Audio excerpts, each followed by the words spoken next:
પાઠ 25 યક્ષ પ્રશ્ન. એક વખત આખા દિવસની રઝળપાટ પછી થાકથી રેબઝેબ થઈ ગયેલા તે સર્વ વૃક્ષ તળે બેઠા હતા. બધાને તરસ લાગી હોવાથી યુધિષ્ઠિરે સહદેવને પાણી લેવા મોકલ્યો.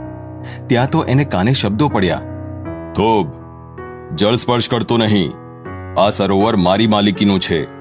મારી પરવાનગી સિવાય એમાંથી પાણી પીનાર મોતને ભેટશે. પહેલા મારા પ્રશ્નોનો ઉત્તર આપ, પછી જ પાણી પીવાની અનુજ્ઞા મળશે. સહદેવે આમ તેમ જોયું પણ કોઈ દેખાયું નહીં.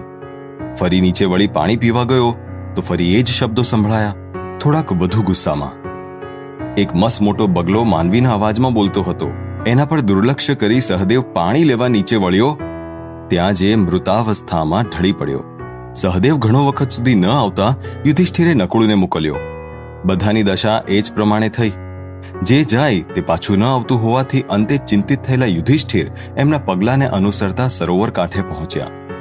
પોતાના ભાઈઓની આવી અવદશા જોઈને એ ભાન ગુમાવી બેઠા. શરીર પર કોઈ જખમ નહોતા, આસપાસ કોઈના પદચિહ્ન પણ દેખાતા ન હતા. એ જોતા એમને આશ્ચર્ય થયું. તરસથી વ્યાકુળ એ જ્યારે સરોવરમાં ઉતર્યા ત્યારે બગલાના એ જ શબ્દો સંભળાયા, તું સામાન્ય બગલો નથી, કોઈ અન્ય રૂપધારી લાગે છે, પણ તારા પ્રશ્નોને હું યથાશક્તિ ઉત્તર આપીશ.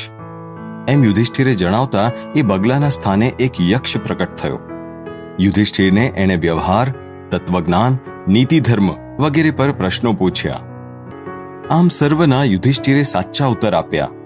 જે સાંભળી પ્રસન્ન થઈ તેણે કહ્યું કે હું તારા 4 ભાઈઓમાંથી કોઈ એકને જીવંત કરીશ.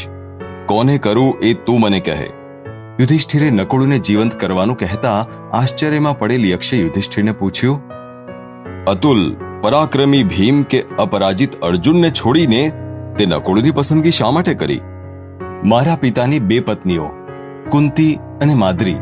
કુંતી પુત્ર તરીકે હું જીવિત છું, તો માદ્રી પુત્ર તરીકે નકુળ જીવિત રહે એ જ યુક્ત છે, યુધિષ્ઠિરે જણાવ્યું. 4 પાંડવોને જીવિત કરી યુધિષ્ઠિરનું આ સમતોલન જોઈને યક્ષે પોતાનું રૂપ ત્યજ્યું અને યમરાજ પ્રગટ થયા. પોતાના પુત્ર પર પ્રસન્ન થઈ એની એમણે ખૂબ પ્રશંસા કરી. અજ્ઞાતવાસમાં કોઈ ઓળખી નહીં શકે તેવું વરદાન યમે આપ્યું અને વિરાટનગરમાં અજ્ઞાતવાસનો કાળ વિતાવવાની સૂચના આપી યમ અદ્રશ્ય થયા.